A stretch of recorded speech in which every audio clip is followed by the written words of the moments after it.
Hello everyone and welcome to another lecture of Machine Learning Foundations. We will continue with our calculus recap. We have been seeing about univariate calculus, which is about functions f from R to R. The domain and codomain are both R. We will generalize most of these to multivariate functions, which are functions from Rd to R. The codomain is still R, the function is still real valued, just that the input domain is now d-dimensional. And this brings us lots of intuitive geometric ideas for explaining multivariate calculus ideas. Still, we'll be doing only mostly differential calculus, and most of these you should have seen in your mathematics for data science too. Before we actually get into the calculus, we should first get the basic geometry of high dimensional space. And the basic sets for doing that are lines and planes. So what is a line? We'll be working with RD now. Line in RD is first of all a subset of RD. Line in RD is a subset of RD.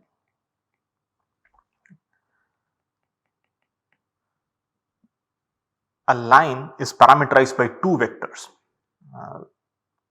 A line through the point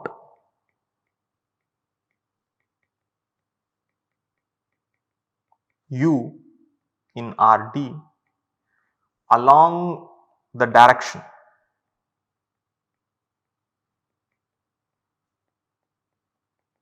v in RD is simply given by the set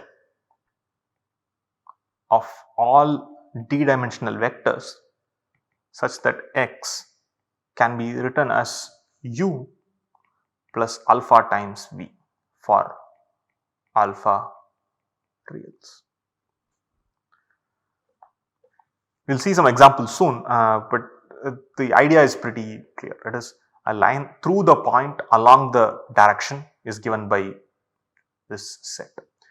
Sometimes you might also see another equivalent version, that is a line through 2 points, it is u and u dash. So that is another definition.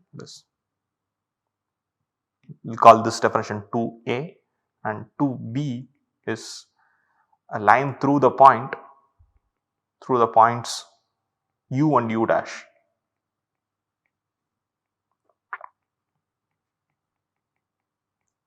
Is simply given by the set of all x in RD such that x can be written as u plus alpha times u dash minus u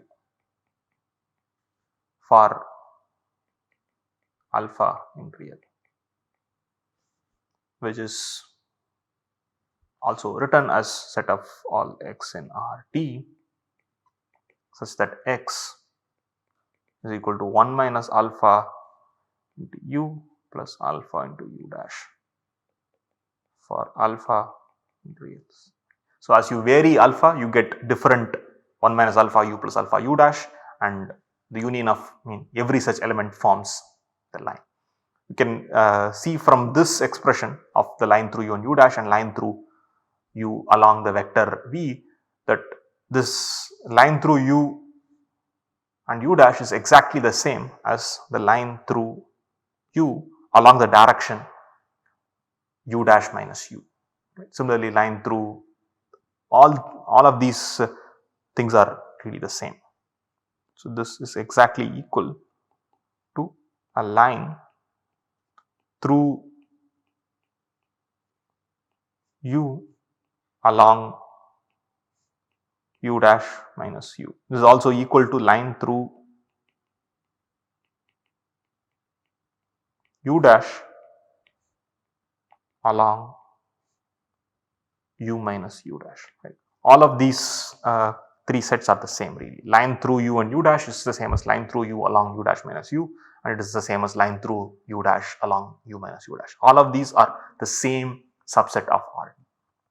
You can this is a simple exercise to prove. In fact, it's kind of obvious to see from this notation that u plus alpha times u dash minus u. You can just view u dash minus u as a vector indicating direction. If you do that, it's exactly the same as this. Okay, so that's a line is a subset of RT, and it does look like a line. I mean, we'll see some examples soon. The next basic set in d-dimensional space is a hyperplane or just a plane. A hyperplane is typically a d-1 dimensional hyperplane. This is the default dimension of the hyperplane. This is also a subset of RT. We'll say that a hyperplane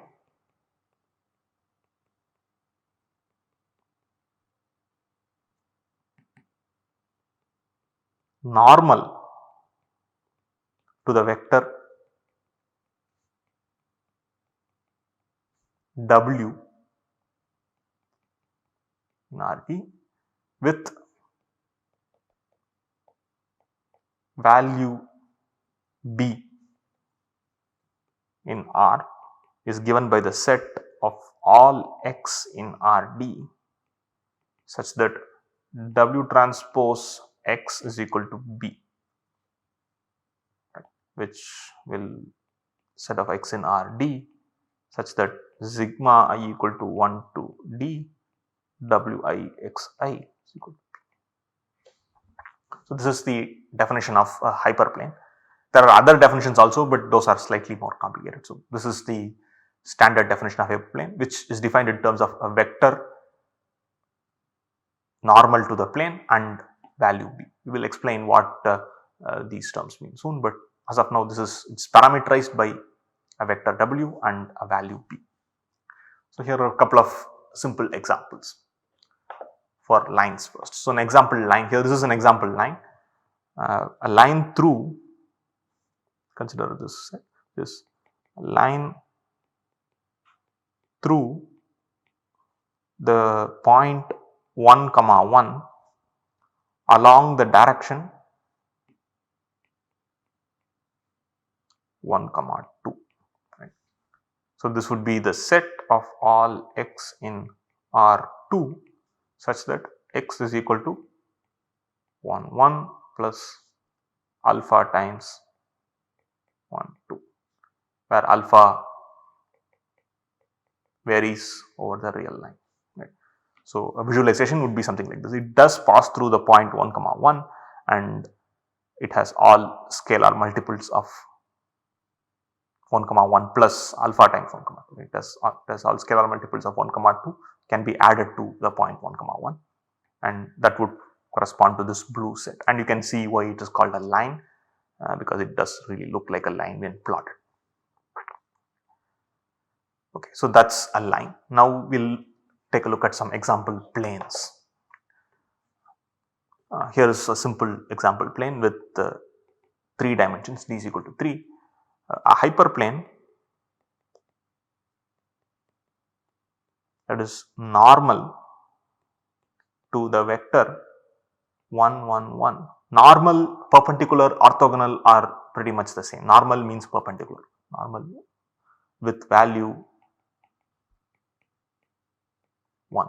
What is that? It's simply the set of all x in R3 such that x1 plus x2 plus x3 is equal to 1.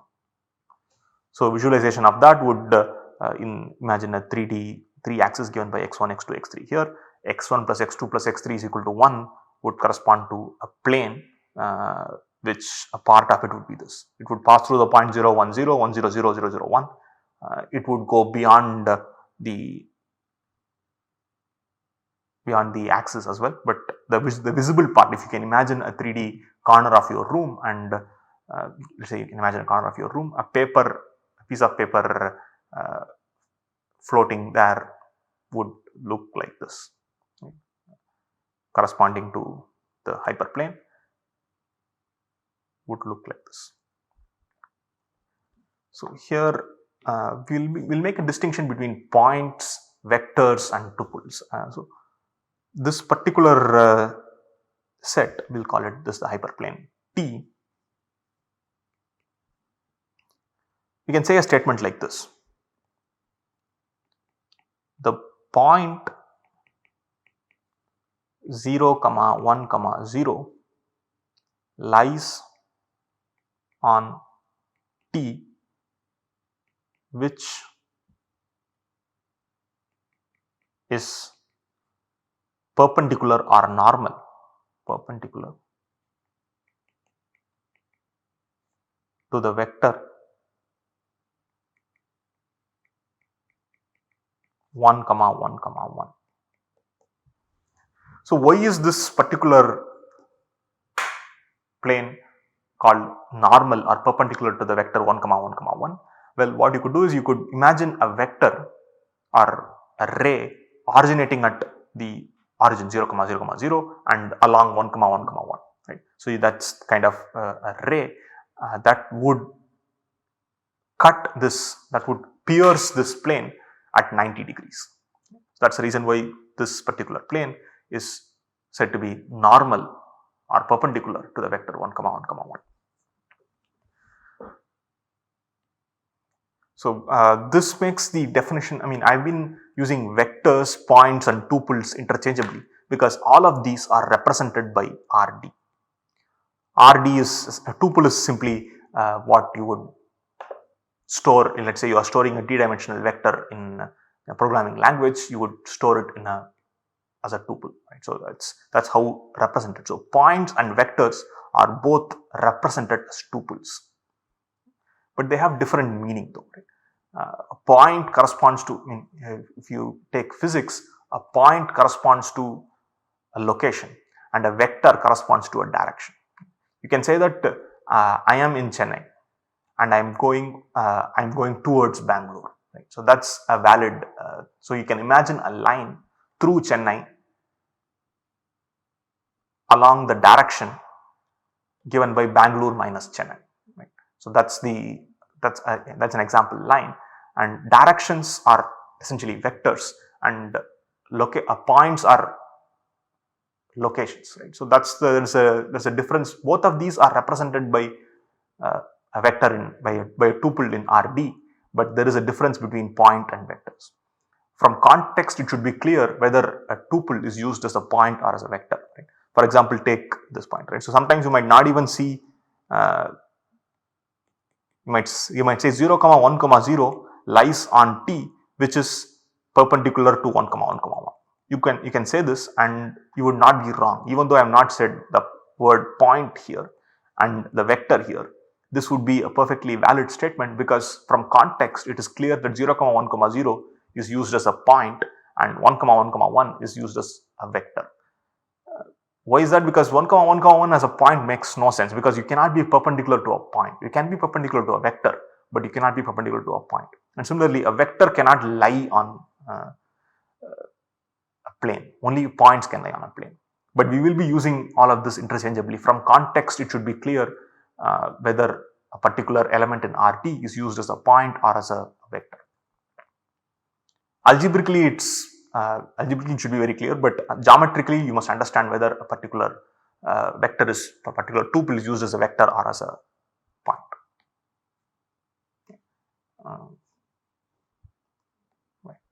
So with that, I think that gives the basic geometry tools that are required for understanding multivariate functions. And now we can move on to the basic tool, that is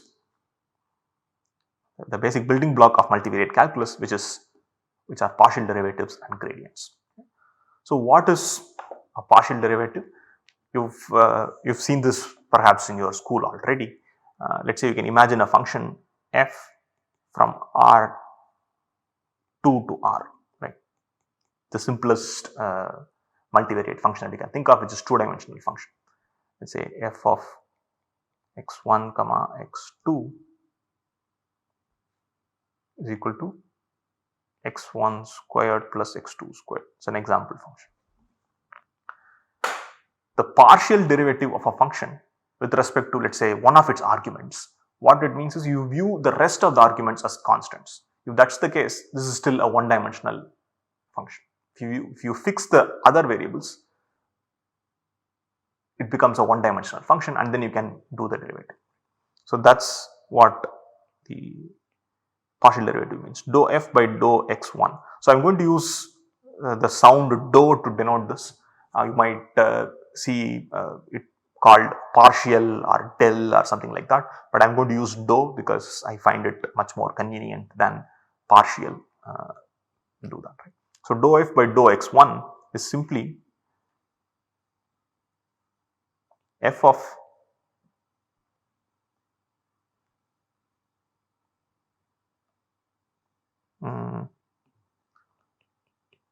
dou f by dou x1 evaluated at a point v. So that's simply equal to f of v plus, I'm just going to take d equal to 2 in this case, for v plus alpha 0 minus f of v by alpha. Why is this correct? This is correct because I am fixing the second variable. This is with respect to the first variable x1. So the second variable is fixed. So f of v plus alpha, or in other words, I will write this even simpler. This is f of v1 plus alpha comma v2 minus f of v1 comma v2 divided by alpha. So for the purposes of calculation of the partial derivative with respect to the first variable, the second variable is kept constant, right? So it is viewed as a constant, it is not changing at all. Only the first variable is changing, f of v1 plus alpha and f of v1 plus alpha minus f of v1 by alpha. The second variable is kept constant at v2. So this is the partial derivative. Similarly, you can do the partial derivative of this with respect to the second variable also. What is dou f by dou x2 evaluated at v? What is that? That is f of v1 comma v2 plus alpha minus f of v1 comma v2 divided by alpha. In general, if you have a d-dimensional function, how would you do this? If you have a d-dimensional function, for a general d-dimensional function, you can still write it this way. That is dou f by, let's say, dou xi, the ith argument.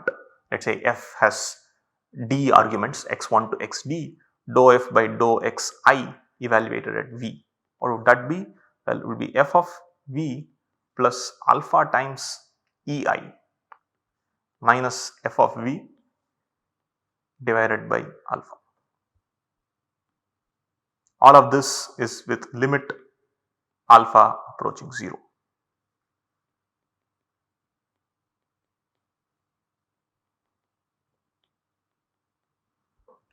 What is ei?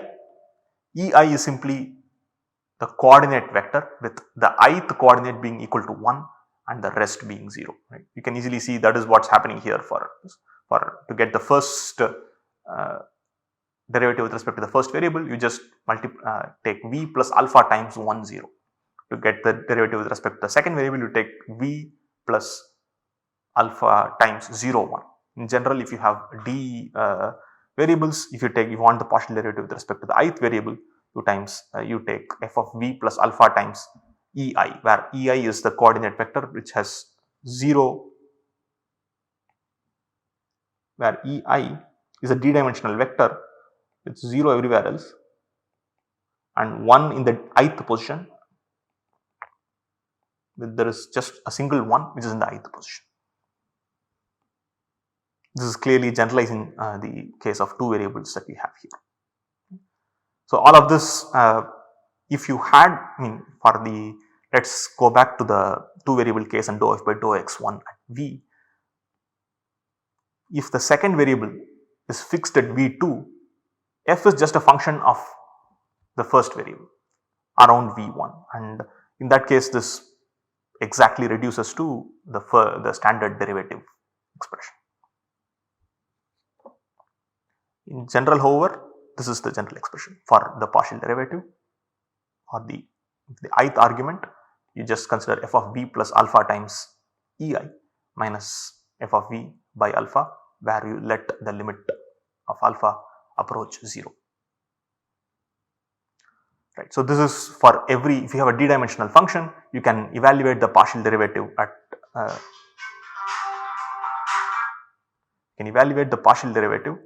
of the function at several points at a point v with respect to the several variables x1 to xd.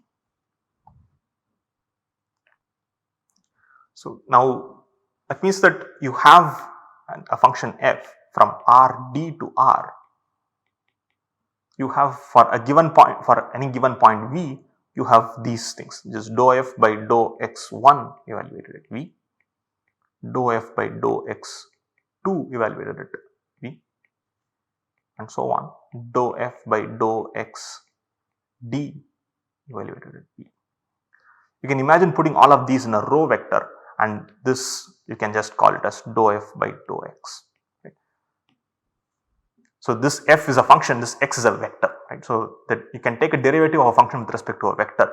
By that we mean this particular vector, where you package in all your partial derivatives into one row vector. Often you would also use a gradient, which is a gradient of f at v is simply dou f by dou x transpose.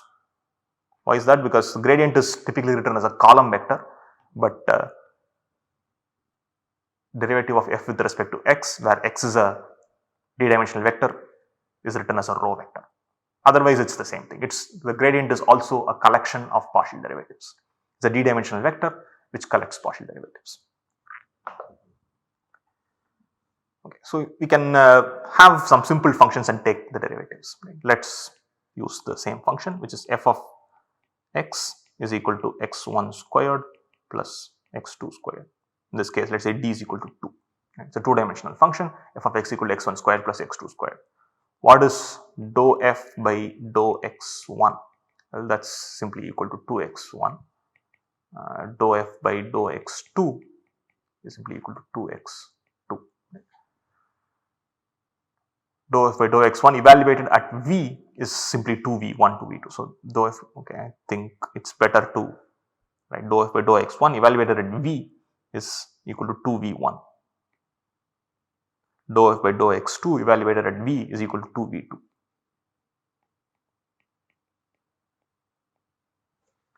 So the gradient of f evaluated at v is the column vector given by 2v1 to v2. We can have other functions. This is the first example. Another example might be, let's say we have a function f from r3 to r as follows. F of x is equal to, let's say, x1 plus 2x2 plus 3x3. What is the gradient of f with respect to, what's the gradient of f at evaluated at some point v? Well, that's the vector given by dou f by dou x1, dou f and dou f by dou x2, dou f by dou x3. And if you view x2 and x3 as constants and you take the derivative of f with respect to x1, you get simply 1. Similarly, if you take the derivative with respect to the second variable, that's x2, you get 2. You get, for the third variable, you get 3. So the gradient happens to be a constant. And these kind of functions where the gradient is a constant is called a linear function. Right? So the f of x equal to x1 plus 2x2 plus 3x3, it is linear in all its arguments. And that's the reason why the gradient is a constant. Okay. Right. Yeah. So with that, I think we have seen the basic tool, the basic partial derivatives and gradients that are required for multivariate calculus. We'll see some more applications of these gradients and partial derivatives soon, but yeah, we'll wrap this video for now.